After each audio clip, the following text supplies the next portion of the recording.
17:1-27. ILT3. Ketika Abram berusia 99 tahun, Yahweh menampakkan diri kepada Abram dan berfirman kepadanya, "Akulah El Shaddai.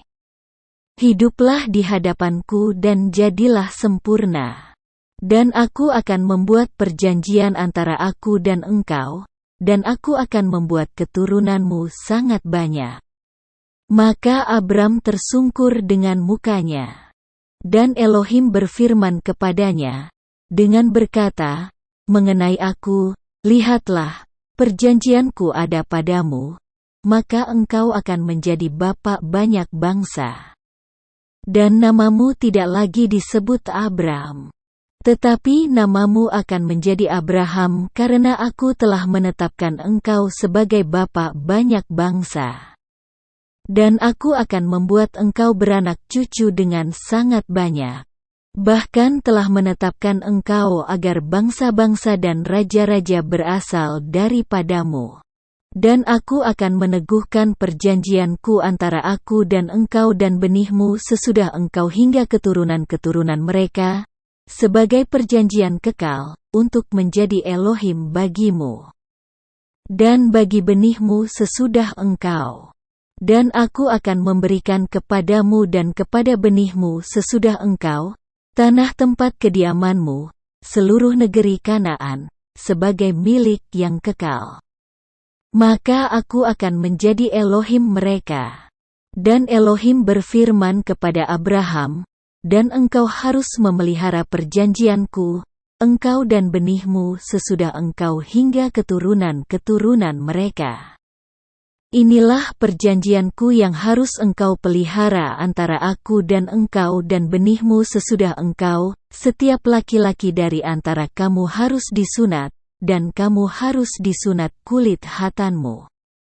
Dan hal itu telah menjadi suatu tanda dari perjanjian antara aku dan kamu.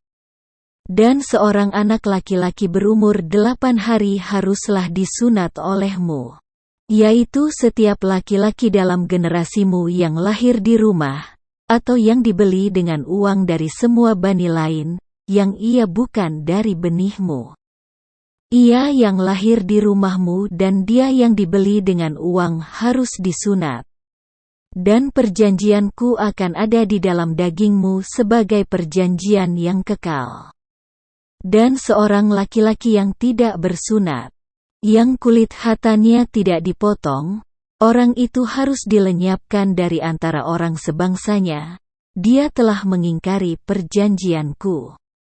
Dan Elohim berfirman kepada Abraham, dan kepada Sarai, istrimu, "Engkau tidak akan memanggil namanya Sarai, karena namanya menjadi Sarah.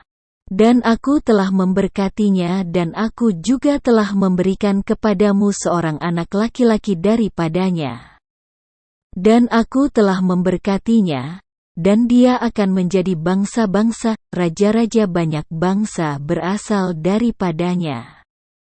Dan Abraham bersujud dan tertawa serta berkata dalam hatinya, "Apakah seseorang akan dilahirkan bagi dia yang telah berusia 100 tahun? Dan apakah Sarah yang telah berusia 90 tahun itu akan melahirkan?"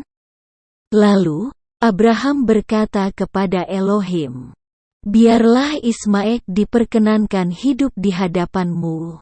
Namun, Elohim berfirman, "Sarah, istrimu, pasti akan melahirkan anak laki-laki bagimu, dan engkau harus memanggil namanya Ishak. Dan aku akan meneguhkan perjanjianku dengannya, sebagai perjanjian yang kekal bagi benihnya sesudah dia. Dan mengenai Ismail, aku telah mendengarkan engkau. Lihatlah, aku telah memberkatinya. Dan aku akan membuatnya beranak cucu dan membuatnya sangat banyak. Ia akan melahirkan 12 raja, dan aku telah membuatnya menjadi bangsa yang besar. Tetapi perjanjianku, aku membangunnya dengan Ishak, yang akan Sarah lahirkan bagimu tahun depan pada waktu seperti ini." Dan setelah dia selesai berbicara dengannya, maka Elohim naik meninggalkan Abraham. Dan Abraham mengambil Ismail, anaknya dan semua yang lahir di rumahnya, dan semua yang dibeli dengan uangnya, setiap laki-laki dari antara orang-orang di rumah Abraham. Lalu, ia memotong kulit khatan mereka pada hari itu juga, seperti yang telah Elohim perintahkan kepadanya. Abraham berusia 99 tahun pada saat kulit khatannya dipotong. Dan Ismail, anaknya berusia 13 tahun pada saat kulit khatannya dipotong. Pada hari itu juga Abraham dan Ismail, anaknya, telah disunatkan. Dan semua pria di rumahnya, yang lahir di rumah atau yang dibeli dengan uang dari bani lain, mereka telah disunat bersamanya.